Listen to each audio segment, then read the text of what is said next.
जय हिंद, नमस्कार, वंदे मातरम। स्वागत है आपका श्री गणेश स्टडी प्रैक्टिस में। ये सीडीपी का है एनालिसिस पेपर 2 का, जो 9:30 से 12 बजे तक एग्ज़ाम हुआ था। आज का है, ये 15 दिसंबर का है। 15 दिसंबर का एनालिसिस चाइल्ड डेवलपमेंट का। तो शुरू करते हैं। हार्वर्ड गार्डनर, पहला नंबर ये क्वेश्चन है। हार्वर्ड गार्डनर के अनुसार क्या है प्रस्तावित, क्या बुद्धि है? तो प्रस्तावित किया कि बुद्धि को अलग अलग प्रकार से विभाजित किया जा सकता है। बुद्धि को क्या करता है कि अलग अलग प्रकार से विभाजित किया जा सकता है। तो यहाँ 4 नंबर आपका सही हो जाएगा। और यहाँ कह दें कि ये सेट क्या है, ओ है। सेट क्या है? ओ सेट है। आप देख लीजिएगा, अपना आंसर मिला लीजिएगा। खाली आंसर करवा रहे हैं, एनालिसिस नहीं करवा रहे हैं। दूसरा नंबर क्वेश्चन है, प्रगतिशील शिक्षा क्या है? प्रगतिशील शिक्षा आपका शिक्षा के प्रति एक दृष्टिकोण जो कि व्यक्ति छात्र केंद्रित कक्षाओं पर जोर देता है। व्यक्तिगत शिक्षा और छात्र केंद्रित पे शिक्षा पर जोर देता है। तो ये 1 नंबर सही हो जाएगा प्रगतिशील शिक्षा में, 2 नंबर का। तो 3 नंबर क्वेश्चन है नेक्स्ट क्वेश्चन। तीसरा नंबर में आपका है कि माध्यमिक विद्यालय में लड़कियां अक्सर चुप रहती है और कक्षा की चर्चाओं में उसकी गैर भागीदारी हो सकती है। तो और आर है कारण अनुवांशिक वन। तो ये गैर भागीदारी हो सकती है, तो ये क्या है कि सही है आपका, ठीक है। अनुवांशिक वातावरण को देखते हुए लड़कियां माध्यमिक विद्यालय में चुनौतीपूर्ण पाठचर्या को समझने और उसका सामना करने में सक्षम नहीं है। तो ये क्या है कि आपका गलत हो जाएगा, ठीक है। तो ए सही, आर गलत, 2 नंबर आपका सही हो जाएगा। और आगे देखिए, नेक्स्ट क्वेश्चन है 4 नंबर, मूल्यांकन की प्रकृति। तो डैश, ये 4 नंबर हो जाएगा। गतिशील होनी चाहिए, मूल्यांकन कार्य प्रामाणिक होनी चाहिए। तो ये 4 नंबर ऑप्शन हो जाएगा 4 का। 5 नंबर क्वेश्चन है, ऐसा उपयुक्त माना जाता है कि अधिगम के लिए आकलन करते समय मानकीकृत परीक्षणों पर निर्भर नहीं करना चाहिए। तो ये सही है, नहीं करना चाहिए मानकीकृत परीक्षणों पर। निष्कर्ष संदर्भित परीक्षण में प्राप्त अंकों की तुलना एक निर्धारित प्रदर्शन मानक से की जाती है। तो इसमें आपका जो सही हो जाएगा निष्कर्ष संबंधित संदर्भित परीक्षण है। तो यहाँ आपका जो है दोनों सही हो जाएगा आपका। तो ए और आर दोनों सही है और सही व्याख्या करता है। 4 नंबर ऑप्शन हो जाएगा 5th का। 6th नंबर क्वेश्चन है, निम्नलिखित में से कौन सा एक ऐसे प्रश्न का उदाहरण है जो छात्रों में विश्लेषणात्मक कौशल को बढ़ावा देता है? तो यहाँ हो जाएगा आपका 2 नंबर, इसका ऑप्शन हो जाएगा 6th का। स्तनधारियों ने अपने को वातावरण के लिए कैसे अनुकूलित किया? वातावरण में कैसे अनुकूलित कर सकता है, ये हो जाएगा आपका। और 7th नंबर क्वेश्चन है कि एक समावेशी कक्षा विभेदित निर्देश का पालन नहीं करती। आगे है आर है, समावेशन के एक नीति है जो एक जैसे सीखने के लक्ष्यों, रणनीतियों, मूल्यांकन विधियों को प्रदान करके समान अवसरों पर जोर देती है। तो ये हो जाएगा आपका ए और आर दोनों गलत हो जाएगा आपका। यहाँ क्या है, मूल्यांकन विधियों को प्रदान करके समान अवसर पर, तो यहाँ निगेटिव हो जाएगा आपका। और यहाँ क्या बोल रहा है कि विभेदित निर्देश का पालन नहीं करती है, ये तो करती है, इसीलिए दोनों गलत हो जाएगा। 8 नंबर क्वेश्चन देखिए, व्यक्ति प्रथम भाषा का उपयोग जैसे कि अधिगम अक्षम छात्रों के बजाय अधिगम अक्षमता वाले छात्र के संबोधन का उपयोग करना। तो ये क्या होगा, संबोधन का उपयोग करना समावेशन से मानवाधिकार दृष्टिकोण के अनुरूप। तो इसमें 1 नंबर सही हो जाएगा 8 का, समावेशन के मानवाधिकार दृष्टिकोण के अनुरूप होना चाहिए अधिगम। नेक्स्ट क्वेश्चन है, दृष्टिबाधित बच्चों की ज़रूरतों को पूरा करने के लिए सहायक तकनीकी उपकरणों के उदाहरण में क्या शामिल है? तो दृष्टिबाधित बच्चों की ज़रूरतों के बारे में पूछ रहे हैं, उनके सहायक तकनीकी उपकरण। तो इसमें आपका हो जाएगा ये वैकल्पिक रूप में कंप्यूटर इनपुट उपकरण और ब्रेल लिपि हो जाएगा आपका, ठीक है, एम्बेसडर और वाक्य पहचान सॉफ्टवेयर, ये तीनों हो जाएगा आपका ABC। तो जहाँ आपका ABC है वो आपका हो जाएगा A और BC, ये तीनों आपका हो जाएगा, ठीक है। तो 4 नंबर ऑप्शन आपका सही हो जाएगा। इसमें क्या है, सांकेतिक भाषा का प्रयोग नहीं होगा, ये आपका गलत हो जाएगा। आपके सामने नेक्स्ट क्वेश्चन है 10 नंबर, स्वलीनता वाले विद्यार्थियों के समावेशन का समर्थन। देखिए स्वलीनता वाले क्वेश्चन हमेशा आता है, समर्थन करने के लिए ऐसा उपयुक्त माना जाता है। तो स्वलीनता क्या होता है, शब्द बोलने में उसको जो है दिक्कत होता है, तो ठोस शाब्दिक सुसंगत भाषा में उसको कठिनाई होता है, तो ये हो जाएगा सुसंगत भाषा का प्रयोग करना चाहिए, ठीक है। तो ये उपयुक्त हो जाएगा आपका 3 नंबर, 10 का 3। आगे देखिए ये 11 नंबर का क्वेश्चन है, कक्षा में प्रतिभाशाली और रचनात्मक बच्चों की ज़रूरतों को पूरा करने के लिए क्या महत्वपूर्ण है। तो प्रतिभाशाली और रचनात्मक बच्चों के लिए क्या महत्वपूर्ण है, तो उन्हें सीखने की प्रक्रिया में व्यस्त रखें और उनकी दिलचस्पी बनाए रखें, ये हो जाएगा। और इसमें और एक हो सकता है आपका, नहीं सॉरी, ये इसका 4 नंबर ही ऑप्शन सही है, ठीक है, इसमें कोई कन्फ्यूजन नहीं है। नेक्स्ट क्वेश्चन है आपके सामने, कक्षाओं में छात्रों की असफलता से शिक्षिकाओं को किस प्रकार निपटाना चाहिए। तो ये हो जाएगा वह अपनी खुद की शैक्षणिक रणनीतियों का आलोचनात्मक परीक्षण करके, शैक्षणिक रणनीति में शिक्षक को परिवर्तन करना चाहिए खुद में आकलन करके। तो ये आपका सही हो जाएगा 4th नंबर, 12 नंबर का 4th। आगे 13 नंबर क्वेश्चन है आपके सामने, संरचना अधिगम पूर्व ज्ञान की क्या भूमिका है। संरचना अधिगम पूर्व ज्ञान की क्या भूमिका है, तो संबंध बनाने और नए अधिगम को सुगम बनाने के लिए पूर्व ज्ञान महत्वपूर्ण है। तो यही आपका 1 नंबर सही हो जाएगा आपका। नेक्स्ट क्वेश्चन है आपका, एक संरचनावादी कक्षा में शिक्षक छात्रों को स्वनिर्देशित शिक्षार्थी बनाने में कैसे सहायता करते हैं। तो इसमें आपका हो जाएगा छात्रों को स्वयं के सीखने की जिम्मेदारी लेने और स्वनियमन कौशल विकसित करने के लिए प्रोत्साहित करके। तो 2 नंबर इसका आंसर हो जाएगा सही 14 का। 15 नंबर क्वेश्चन है, एक माध्यमिक विद्यालय की शिक्षिका अपनी छात्रों को बेहतर ढंग से समझाने के लिए उसके माता पिता के साथ नियमित संपर्क में रहती है, ठीक है। समुदायों को यह निर्देशित करना चाहिए कि बच्चों को कैसे और क्या सीखना चाहिए। तो ये आपका जो है दोनों सही हो जाएगा और इसका जो है सही व्याख्या हो जाएगा। तो आपका ये सही हो जाएगा आपका D number, 4th number option 15 का।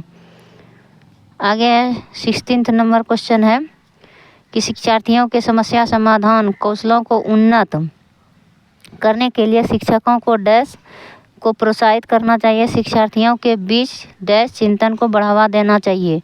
तो क्या है कि कौशलों के उन्नत के लिए शिक्षकों को विश्वास दृढ़ता को प्रोत्साहित करना चाहिए बच्चों में, और शिक्षार्थियों के बीच पारस्परिक चिंतन को बढ़ावा देना चाहिए। तो 4th नंबर ऑप्शन इसका 16th का भी सही हो जाएगा। 17 नंबर क्वेश्चन है, अन्वेषण अधिगम छात्र में विचारों की खोज और हेरफेर के माध्यम से स्वयं के लिए जानकारी प्राप्त करते हैं। तो ये 4th नंबर इसका ऑप्शन सही हो जाएगा। और इसमें क्या है, इसमें भी ये भी 1 नंबर क्वेश्चन भी इसमें थोड़ा सही लग रहा है, लेकिन क्या है दुनिया में लगातार ये है तो थोड़ा ये निगेटिव हो जाएगा, दुनिया में लगातार नई खोज करते हैं, ठीक है। तो ये थोड़ा सा लग रहा है, लेकिन ये 100% ये थोड़ा श्योर लग रहा है, इससे अच्छा ऑप्शन ये लग रहा है। तो इसमें और इसमें आप सब देख लीजिएगा।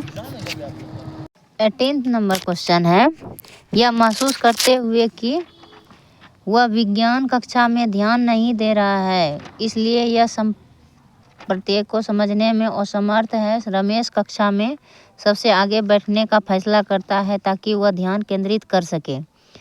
रमेश सीखने की किस रणनीति का उपयोग कर रहा है। तो ये अधिसंज्ञान का उपयोग करेगा रमेश, ठीक है। कौन से, तो 1 नंबर ऑप्शन 18th का हो जाएगा 1 नंबर ऑप्शन।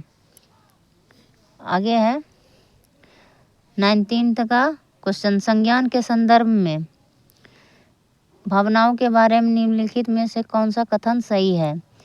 तो इसमें 2 नंबर जो है सही हो जाएगा आपका। भावनाएं संज्ञान के विभिन्न पहलुओं को नियंत्रित करती है, हालांकि इनके प्रभाव की मात्रा और दिशा बहुत से कलाकारों पर निर्भर करती है।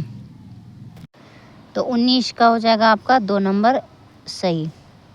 आगे देखिए 20 नंबर का, शिक्षक छात्रों में आंतरिक प्रेरणा कैसे बढ़ा सकते हैं। यहाँ आंतरिक अभिप्रेरणा की बात आई है, तो सीखने का आनंद पैदा करके ही आंतरिक प्रेरणा बढ़ाई जा सकती है। तो इसका हो जाएगा 20 नंबर का आपका 3 नंबर ऑप्शन। नेक्स्ट क्वेश्चन है, आंतरिक और बाह्य अभिप्रेरणा के बीच संबंध का सही वर्णन करना है। तो इसमें आंतरिक और बाह्य अभिप्रेरणा को, आंतरिक और बाह्य अभिप्रेरणा एक दूसरे के साथ जटिल तरीके से अंतःक्रिया कर सकती है, जिसमें एक प्रकार की अभिप्रेरणा दूसरों को प्रभावित करती है। तो ये आपका 3 नंबर सही हो जाएगा आपका 21 का। ठीक है, 21 का 3 हो जाएगा। आगे देखिए 22 का, उन बच्चों में अकादमिक प्रदर्शन, बौद्धिक क्षमताओं के धीरे धीरे में सुधार आता है जो वंचित परिवेश को छोड़कर परिवेश समृद्ध परिवेश में प्रवेश करते हैं। उपयुक्त तर्क मुख्य रूप से विकसित निम्नलिखित में किस बात की ओर इशारा करता है। तो इसमें क्या हो जाएगा, निरंतरता बनाम अनिरंतरता, लेकिन ये भी आपका जो है इस दोनों में ऑप्शन में कंफ्यूजन है। और आनुवंशिकता बनाम पर्यावरण, तो पर्यावरण दिया है, तो इसमें जो है आपका सही हो सकता है ज़्यादा, पर्यावरण से ही हर चीज़ में सुधार आ सकता है धीरे धीरे। तो आपका ये सही हो जाएगा, बी नंबर ही ज़्यादा सही है। ठीक है, तो ऑप्शन बी सही हो जाएगा। नेक्स्ट क्वेश्चन 23 नंबर है, जब हम बच्चे को एक श्रेणी के रूप में देखते हैं तो हम जेंडर, जातीय, सामाजिक वर्ग के संबंध में बच्चों के बीच सामाजिक सांस्कृतिक अंतर खो देते हैं। आगे है आर, बचपन एक सामाजिक संकल्पना है। तो आपका दोनों सही हो जाएगा। ठीक है, और ये भी हो सकता है कि ए सही और आर गलत है।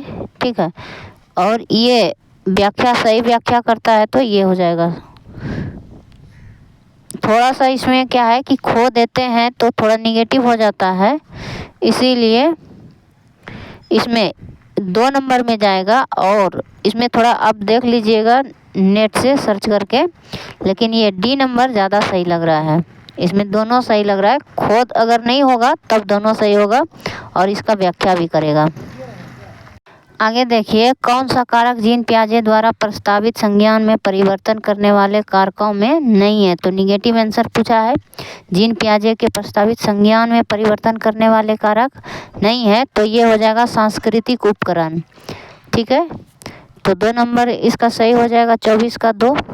नेक्स्ट क्वेश्चन है आपका 25 नंबर, जीन पियाजे ने माना कि सीखने की प्रक्रिया पूरी तरह आनुवंशिकता पर निर्भर है। ठीक है, विकास आनुवंशिकता और पर्यावरण के बीच पारस्परिक क्रिया का परिणाम है। तो यहाँ क्या है कि जीन पियाजे के द्वारा जो है ये पूरी तरह आनुवंशिकता पे निर्भर बता दिया है, तो ये आपका गलत हो जाएगा। और आनुवंशिकता और पर्यावरण के बीच पारस्परिक क्रिया का परिणाम है, तो इसमें भी कंफ्यूजन हो गया कि देखिए यहाँ आर सही लग रहा है और ये सही भी है, और ये तो बिल्कुल गलत हो गया, पूरी तरह जो है आनुवंशिकता पर निर्भर है। तो ये देखिए कहाँ गलत है, तो इसमें बता रहा है दोनों गलत है। और यहाँ हो सकता है 2 नंबर में आर, यहाँ अगर रहता ए आर सही और ए गलत, तो यही नंबर सही होता 2 नंबर, लेकिन ये नहीं है। तो इस कारण से ऐसा अगर पूरी तरह है तो ये नंबर भी हो सकता है। ठीक है, दोनों गलत भी नहीं है, दोनों पूरी तरह सही भी नहीं है, लेकिन ये और ये तब हो सकता है इसमें से आंसर। अगर ऑप्शन में कुछ कंफ्यूजन होगा दिया देने में, तो उसमें ये वाला सही हो जाएगा अगर 2 नंबर। ठीक है, और नहीं तो ये नंबर सही हो जाएगा, तब दोनों मानना पड़ेगा। अब देखिए क्या मानते हैं आयोग। अगला क्वेश्चन भी है जीन पियाजे से, 26 नंबर क्वेश्चन है, जब बच्चे अपने मौजूदा संज्ञानात्मक संरचनाओं के अनुसार नए अनुभव को नहीं समझ पाते तो वे अनुभव करते हैं डैश अनुभव करते हैं और डैश का सहारा लेते हैं। तो वह असंतुलन और अनुकूलन का सहारा लेते हैं, असंतुलन अनुभव करते हैं और अनुकूलन का सहारा लेते हैं। तो 4th नंबर ऑप्शन इसका हो जाएगा सही 26 नंबर का। अब 27 नंबर देखिए, प्याजे से ही ये भी क्वेश्चन है आपका। जहाँ प्याजे बच्चों को विचारों के सक्रिय हेरफेर कर्ता के रूप में देखते हैं, वहीं वायोगोत्स्की बच्चों को सामाजिक संदर्भ में सक्रियकर्ता के रूप में देखते हैं। तो 1 नंबर सही हो जाएगा 27 का। आगे है, लॉरेंस कोहलबर्ग के सिद्धांत में नैतिक विकास की अवस्था निर्धारण के आधार क्या है। तो ये बच्चे की आयु भी माना है लॉरेंस कोहलबर्ग ने, ठीक है, व्यक्ति की आयु, फिर व्यक्ति की अनुक्रिया में अंतर्निहित तर्क। तो तर्क के आधार पे ही भी व्यक्ति क्या है, नैतिक धारणा बना लेता है। तो ए और सी सही हो जाएगा, 1 नंबर इसका सही हो जाएगा।